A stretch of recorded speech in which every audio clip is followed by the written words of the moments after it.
ఈ subject context తెలిస్తే ఎవరైనా అదే మాట అంటారు. కోర్స్ ఇప్పటికీ మీకు బ్రేకింగ్ ప్లేస్ మీకు కనిపిస్తూ ఉండొచ్చు కాక, భారత్పై మళ్ళీ ట్రంప్ ట్యాక్స్ విధించబోతున్నాడా అంటే అవునైన మాట వినిపిస్తోంది దాదాపుగా.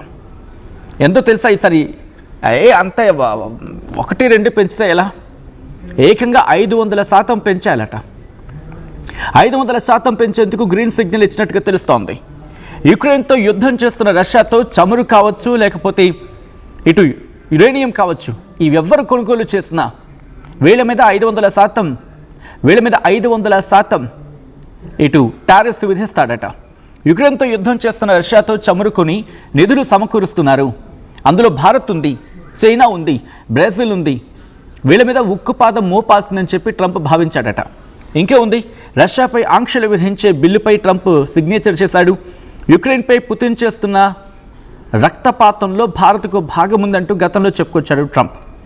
రష్యా నుంచి చమురు కొనడం తక్షణం ఆపేయాలంటున్నాడు, లేదంటే యుద్ధానికి సిద్ధంగా ఉండని అంటున్నాడు. ఏ యుద్ధం అబ్బా, ఏ యుద్ధం నీకు కావాలి? మనుషులని చంపేసి వాళ్ళ భౌతిక కాయాల మీద నీ దేశాన్ని కట్టుకుంటావా? ఇదే నీకు కావాల్సిందైతే ప్రపంచాన్ని మొత్తం నాశనం